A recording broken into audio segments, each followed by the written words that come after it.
Se você aprecia o conteúdo do canal e deseja contribuir diretamente com seu fortalecimento, considere fazer uma doação direta via Pix, de qualquer valor, escaneando o QR Code no canto superior esquerdo da tela ou usando nossa chave Pix, pixmgf@yahoo.com. O meu mais sincero muito obrigado a todos os que contribuírem.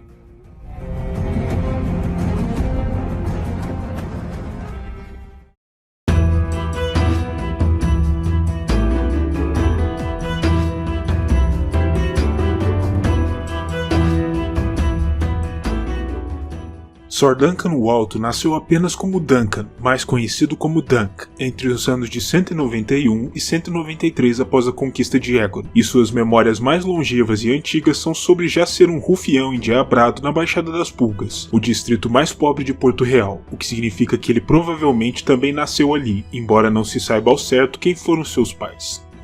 Naqueles tempos, ele fazia parte de uma pequena gangue de rua, juntamente com 3 amigos, conhecidos tão somente como Fuinha, Raf e Pudim. O grupo era descrito como uma turba endiabrada, e de todos os 4, Dunk era o pior. Já alto desde tenra idade, ele se destacava por isso, sendo conhecido por levar certa vantagem em confrontações físicas por conta da estatura. Dunk e seus amigos se meteram em diversas enrascadas, como por exemplo vender ou até mesmo doar carne de origem duvidosa aos produtores de ensopado castanho da Baixada, afamados entre os círculos mais baixos da sociedade porto-realense. Dunk, como dito anteriormente, não tem pais conhecidos, nem por nós e nem por ele próprio, o que leva alguns a ponderarem que ele talvez pudesse ser um bastardo ou filho de algum criminoso, como ele próprio ponderava. Isso, aliás, fazia com que Dunk alimentasse a fantasia de, um dia, talvez partir para o norte, até a muralha, onde poderia talvez topar com um velho homem alto com feições semelhantes às suas, e assim colocar um fim ao mistério. No ano de 199 ou 200 após a conquista, Duncan foi encontrado e tomado como um escudeiro de um cavaleiro andante chamado Sir Arlan Centaur, que havia perdido seu escudeiro anterior durante uma batalha da primeira rebelião Blackfire. Ele encontrou o jovem Dunk ainda na Baixada das Pulgas, enquanto o rapaz caçava um porco pelas ruas, e decidiu tomá-lo ao seu serviço, possivelmente porque enxergava no rapaz os predicados para um bom cavaleiro, em especial por conta de seu porte. Juntos, a nova dupla visitou todos os 7 reinos, com a exceção do norte, justamente o local para onde Duncan queria ir. E apesar de também nunca terem retornado a Centaur, a vila de onde Sir Arlan era oriundo, eles ainda fizeram muito e estiveram em muitos locais, como por exemplo servindo a Lord Lel Tyrell em Jardim de Cima, voltando a Porto Real no ano 205, servindo o Lord Florent durante meio ano e se juntando à hoste de Lord Dondarrion quando este partiu para lutar contra o Rei Abutre, um notório fora da lei do Ornês, no ano 206. Em 208, eles visitaram a cidade de Lannisporto, além de alguns outros lugares, e da mesma forma, Duncan acompanhou Sir Arlan quando este foi contratado entre diversos outros cavaleiros para escoltar um rico mercador dornês desde Lannisporto até o Passo do Príncipe, uma das estradas que davam acesso ao Principado através das Montanhas Vermelhas. Dunk naturalmente não tinha treinamento prévio com o uso de espadas ou outras armas, apesar de ter sim uma experiência de lutas corporais bastante extensa de seus tempos na Baixada das Pulgas, e por isso ele foi treinado em armas por Sir Arlan até que a canção do aço lhe fosse familiar. De fato, pode-se dizer que tal canção falou fundo ao coração do rapaz, pois desde a primeira vez em que segurou uma espada, Duncan sonhou em ser um cavaleiro com todas as suas forças, e mais ainda, desejava ardentemente se tornar uma das espadas brancas da Guarda Real. Dunk nunca teve total certeza a respeito de sua idade exata, pois havia crescido como um órfão das ruas, mas devido à sua estatura normalmente alta, até mesmo uma tentativa de adivinhação se tornava difícil ou mesmo impossível. Nos idos do ano 209 após a conquista, Duncan acreditava ter algo em torno de 16 ou 17 anos de idade, embora não tivesse certeza, o que o tornaria apto inclusive a ser sagrado como cavaleiro se demonstrasse os predicados corretos. Nesse mesmo ano de 209, um torneio de cavalaria seria realizado na campina fora das muralhas de Valfreixo, a sede da casa Ashford, e Sir Arlan decidiu que ambos deveriam comparecer para participar. No entanto, Sir Arlan acabou falecendo durante o trajeto até o castelo, e Dunk, após enterrar o velho amigo, decidiu que tomaria emprestada essa página do livro de Sir Arlan, e participaria do torneio em Valfreixo por conta própria. Nesse ponto, é importante apontar o surgimento da ambiguidade quanto à sagração de Duncan, pois naturalmente, para tomar parte no torneio, ele teria de ser um cavaleiro, mas isso nunca ficou exatamente claro, se ele havia ou não sido sagrado. Durante o trajeto até Valfreixo, em uma estalagem na estrada, Dunk se deparou com um homem bêbado que clamou ter sonhado com ele e que se tornou rapidamente perturbado com sua presença. Dunk também conheceu ali um curioso garoto de cabeça totalmente raspada, que implorou para ser feito seu escudeiro quando ele se preparava para partir da estalagem. Duncan, no entanto, recusou a proposta do menino, partiu da estalagem e, pouco depois, chegou ao torneio. Dunk armou seu acampamento no entorno da campina e, naquele entardecer, ele descobriu que o rapaz careca o havia seguido até lá. O garoto, sagaz, intuiu que Dunk era de fato um diminutivo para Duncan, a que Dunk assentiu, chamando a si mesmo de Sor Duncan, o Alto, não apenas por não ter um nome familiar, mas também por conta de sua óbvia altura e pelo fato do nome soar poderoso. O rapaz disse se chamar Egg e afirmou que tinha vindo de Porto Real, o que levou Duncan a ponderar que ele deveria ser um órfão, como o próprio Dunk fora em seus anos de infância, o que fez com que ele desenvolvesse um imediato senso de simpatia pelo menino. Talvez por conta dessa conexão possível entre ambos, Dunk voltou atrás em sua decisão anterior e decidiu tomar o menino como seu escudeiro pelo menos pelo restante do torneio. Naquela noite, ainda no acampamento, Duncan observou uma estrela cadente verde passando por cima do olmo que ele escolhera como cobertura para sua tenda, e ele tomou esse sinal como algo de boa sorte. No dia seguinte, no torneio, Duncan se viu forçado a vender um de seus cavalos, chamado Pé Doce, além da armadura de Sor Arlan, para poder arcar com o custo de uma nova armadura para si mesmo, de um tamanho que lhe servisse. Nesse dia, ele também travou contato com uma nova personagem curiosa, a pantomimeira Tansel, que se apresentava no terreno do torneio. Nesse dia, Duncan também se inscreveu no torneio, e se vendo diante da necessidade de ser um cavaleiro para efetuar a inscrição, ele clamou ser Sor Duncan no alto, afirmando que Sor Arlan o havia sagrado pouco antes de sua morte, mas como dito anteriormente, não há como saber se isso é realmente verdade. O intendente de Lord Ashford, no entanto, não acreditou na alegação do suposto cavaleiro andante, e por isso lhe sugeriu que procurasse por alguém que pudesse falar em seu nome, corroborando sua alegação, mas Duncan não foi capaz de encontrar ninguém, então retornou ao acampamento e só voltou ao castelo no dia seguinte para tentar a sorte mais uma vez. Nesse dia seguinte, o cavaleiro em potencial acabou interrompendo os príncipes Baelor e Maekar Targaryen, que estavam absortos em sua busca aos príncipes Daeron e Aegon, dois dos filhos de Maekar, que se encontravam então desaparecidos. Quando Duncan explicou aos príncipes seu dilema, Baelor se lembrou de já ter justado contra Sor Arlan anos antes, e provavelmente por conta desse pensamento nostálgico, decidiu falar em nome de Duncan, corroborando sua condição de cavaleiro, o que acabou dando certo.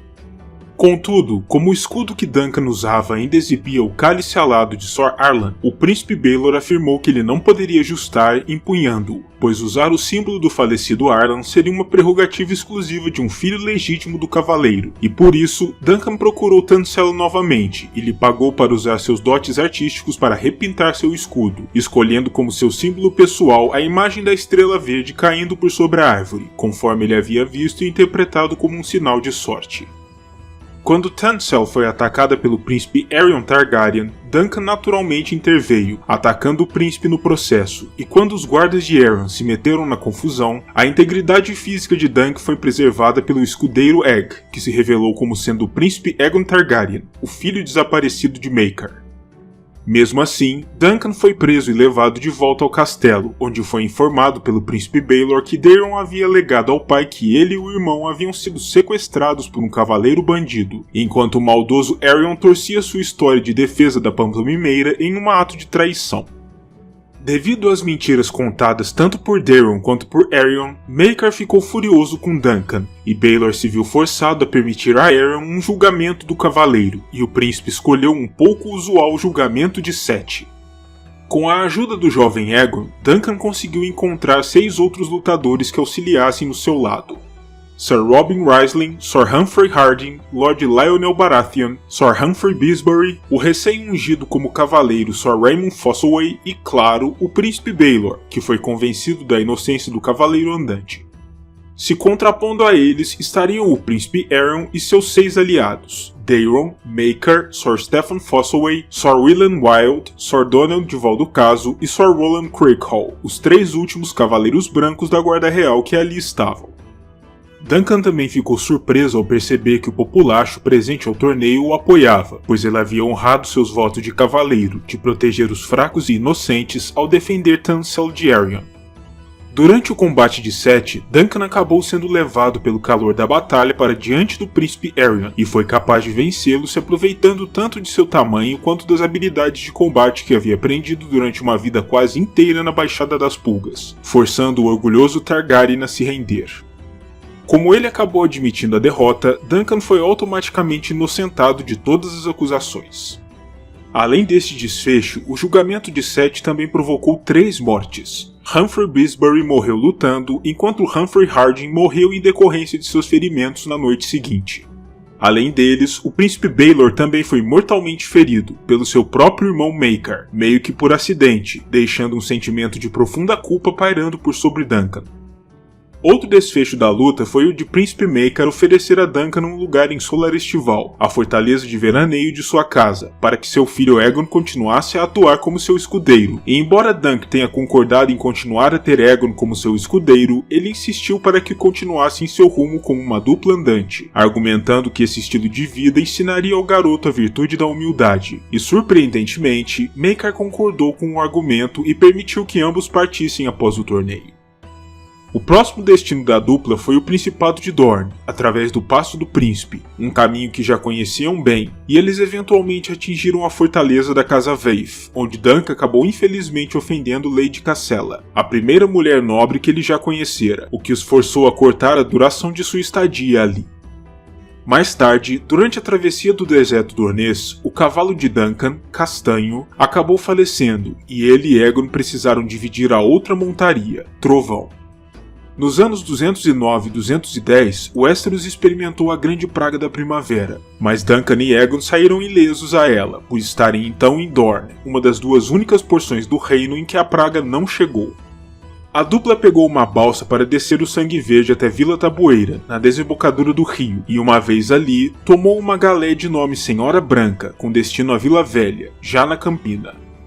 Durante a viagem, Duncan teve sua primeira experiência em combate nos mares, ao ajudar a repelir um grupo de salteadores que atacou a embarcação em que viajava. Quando chegaram à Vila Velha, Aegon aproveitou a deixa para ir à cidadela visitar seu irmão mais velho Aemon, que vinha forjando seus elos para se tornar um mestre, e ali ele mediu Duncan com precisão, descobrindo que ele tinha apenas um pouco menos do que 2 metros e 13 centímetros. Em algum momento de sua estadia ali, eles também foram agraciados com uma mula com o curioso nome de Mestre, dada a eles por um dos irmãos de Aegon, e embora não saibamos ao certo qual deles foi o responsável por isso, presume-se que tenha sido o próprio Aemon, até mesmo por conta do nome do animal. Depois de partirem de Vila Velha, Duncan e Aegon acabaram se tomando serviço junto a Sir Eustace Osgrey, um cavaleiro com terras pobre e abatido, em sua sede cavalheiresca, juntamente com Sir Bennis do Escudo Marrom, um velho conhecido de Duncan dos tempos passados com Sir Arlan. Uma vez empregados, Duncan e Bennis descobriram que camponeses a serviço da enviuvada Lady Horaine Webber, de Fosso Gelado, haviam represado a água quadriculada, o que levou Bennis a provocar a Lady cortando a bochecha de um dos camponeses, e os 2 cavaleiros a começarem a treinar um destacamento de camponeses para o serviço de Sir Eustace. Como o cavaleiro com terra se recusou a partir até Fosso Gelado para parlamentar com Lady Webber, Duncan decidiu ir em seu lugar para tentar conversar com ela de maneira razoável. O encontro foi carregado de tensão sexual, mas ainda assim, Lady Webber recusou os apelos de Duncan e lhe revelou a respeito do apoio de Sir Eustace a Daemon Blackfyre durante a primeira rebelião do Dragão Negro. Chocado com a revelação, Sir Duncan tentou abandonar o serviço de Sir Eustace, mas um incêndio em uma mata próxima o fez suspeitar que Lady Webber já havia iniciado seu movimento contra Sir Eustace. Duncan sabia que dar batalha à Lady seria um esforço em vão, e por isso, ele debandou a pequena força de camponeses que havia reunido para Sir Eustace, embora também tenha prometido estar ao lado dele a quando do encontro com Lady Horaine. Ao se encontrar com as forças dela, Duncan cortou um talho na própria bochecha, clamando ter sido ele a atacar o camponês a serviço de Horain. Mas mesmo assim, tanto a Lady quanto Sir Eustace se recusaram a recuar, decidindo eventualmente resolver suas diferenças através de um julgamento por combate. Duncan representou o velho Osgrey, enquanto Lady Horain foi representada por seu castelão, Sir Lucas Inchfield. As habilidades de luta corporal e o tamanho de Duncan compensaram sua esgrima deficiente, e ele foi capaz de matar Sir Lucas, embora tenha sofrido sérios ferimentos durante a luta e tenha quase se afogado no córrego sobre o qual eles estavam lutando. Depois que Duncan se recuperou de seu combate, ele descobriu que Sir Eustace e Lady Horain haviam não apenas resolvido suas diferenças, como também haviam decidido se casar para cimentar sua reconciliação, o que o fez se sentir compreensivelmente rejeitado pela Lady. No entanto, Horain o encontrou pouco antes do momento de sua partida, quando Duncan lhe deu um último beijo e cortou um pedaço de sua trança, sua marca registrada, para poder se lembrar dela, após o que Duncan e Aegon partiram da fortaleza. Seu próximo destino foi as Terras Fluviais, onde a dupla visitou o Septo de Pedra, e apesar de estarem a caminho do norte para tomarem o serviço da Casa Stark contra os Nascidos no Ferro, acabaram mudando seu itinerário após um encontro inusitado na estrada. Eles toparam com um grupo comandado pelos Lords Gorman Peak e Allen Cockshaw, e pelo cavaleiro andante conhecido apenas como John, o violinista, que convidou Duncan para participar do casamento de Lord Ambrose Butterwell em sua fortaleza de Alvas Paredes, afirmando que o prêmio para o campeão do torneio a ser realizado ali seria, supostamente, um ovo de dragão, um objeto inestimável. O grupo continuou viagem sem eles, mas Duncan eventualmente decidiu comparecer ao casamento, e no caminho para a fortaleza Butterwell, ele ainda se tornou amigo de outros 3 cavaleiros andantes como ele, Sir Kyle, o Gato, Sir Maynard Plume e Sir Glendon Ball. Ao chegarem à fortaleza Butterwell, Aegon começou a suspeitar das reais intenções do Lorde e dos outros ali presentes, confidenciando a Duncan que a maioria das casas nobres que se encontravam ali para a cerimônia haviam apoiado o Dragão Negro durante a rebelião Blackfyre. E mais tarde, Duncan cruza mais uma vez o caminho de Jon, que afirmou tê-lo visto em um sonho, no qual o cavaleiro usava a armadura inteiramente branca da Guarda Real, o que não deixou de contentar a Duncan, já que era seu maior sonho. O violinista afirmou ainda que seus sonhos sempre se realizavam, como na instância em que ele havia sonhado com a morte dos irmãos, que vieram a falecer mesmo sem acreditar nele, e ele afirmou ainda que havia sonhado com um dragão eclodindo dentro das muralhas de Alvas Paredes. Duncan entrou na justa do torneio como o misterioso Cavaleiro da Forca, por conta da imagem heráldica mostrada no escudo que encontrara para substituir o seu próprio, que havia sido destruído na luta contra Sir Lucas Inchfield, e que ele ainda não havia tido tempo de repintar. No entanto, Duncan foi derrotado já na primeira liça por Sir Uther Underleaf, que mais tarde confessou que havia sido tentado por alguém com uma proposta de suborno para matar Duncan na liça final. Depois, enquanto buscava por Aegon, Duncan cruzou com Sir Glendon, que havia sido muito mais bem sucedido do que ele próprio nas justas, e o convidou para vir com ele ao norte depois do torneio, o que Sir Glendon recusou. O cavaleiro disse então a Duncan que Lord Peak o havia procurado para lhe oferecer um lugar cativo em Starpike, sua fortaleza sede, caso lhe deixasse que o violinista vencesse a justa que disputariam, o que Glendon recusou, enfurecendo Lord Gormon. Duncan então cruzou mais uma vez com o violinista, e então começou lentamente a se dar conta tanto da identidade do homem quanto do que vinha ocorrendo ali. O torneio havia sido arranjado para que ele o vencesse. Lord Gormon, como forma de vingança, acusou Sir Glendon de ter roubado o ovo de dragão que seria apresentado como prêmio ao vencedor do torneio, e o jovem cavaleiro foi aprisionado. Duncan tentou intervir no feito, mas foi detido por Allen Cockshaw, que lhe disse para segui-lo caso quisesse ver Aegon novamente. No entanto, Allen tentou matar Duncan por inveja da atenção que ele vinha recebendo do violinista, e mesmo ferido, o alto cavaleiro conseguiu vencer o algoz e atirá-lo em um poço para que se afogasse, ato que foi testemunhado por Maynard Plume, que ajudou Duncan a cuidar de seus ferimentos e o informou sobre o paradeiro de Aegon. O garoto, muito esperto, havia dito falsamente a Lord Ambrose Butterwell que ele e Duncan haviam sido enviados ali por Maekar, seu pai, como espiões, e que o próprio príncipe estava a caminho de Alvas Paredes naquele momento com um exército, o que fez com que o Lorde, assustado, alegasse a própria inocência e implorasse por sua segurança, dando uma prova incontestável de que algo ali estava realmente errado. Sir Tomar Riddle tentou aprisionar Aegon no septo do castelo depois disso, mas foi morto por Duncan na luta que se seguiu à tentativa. Duncan então ordenou a Aegon que cavalgasse até Lagoa da Donzela, antes de confrontar o violinista, chamando-o por seu nome verdadeiro, Daemon. Duncan então acusou Lord Pyke de ter subornado os participantes do torneio em favor de Daemon e de ter acusado falsamente Glendon pelo roubo do ovo de dragão, e furioso com as acusações, Daemon decidiu desafiar Glendon a uma justa, à guisa de um julgamento por combate. Na manhã seguinte, bem cedo, Sir Glendon derrotou facilmente Daemon Blackfyre na liça, e momentos depois, um exército lealista, comandado por Lord Brynden Rivers, o Corvo de Sangue, atingiu as cercanias de Alvas Paredes, com o objetivo de prender Daemon e de executar ou punir todos aqueles que o haviam apoiado até ali, fazendo com que a segunda rebelião Blackfyre fosse suprimida antes mesmo de começar. Lord Brynden permitiu a Dunk e Egg que continuassem suas viagens e lhes deu a dica sobre como o ovo havia desaparecido, levando Duncan a concluir que o sumiço teve a ver com os anões que performaram durante o casamento ali, mas este era um assunto que já não interessava muito mais.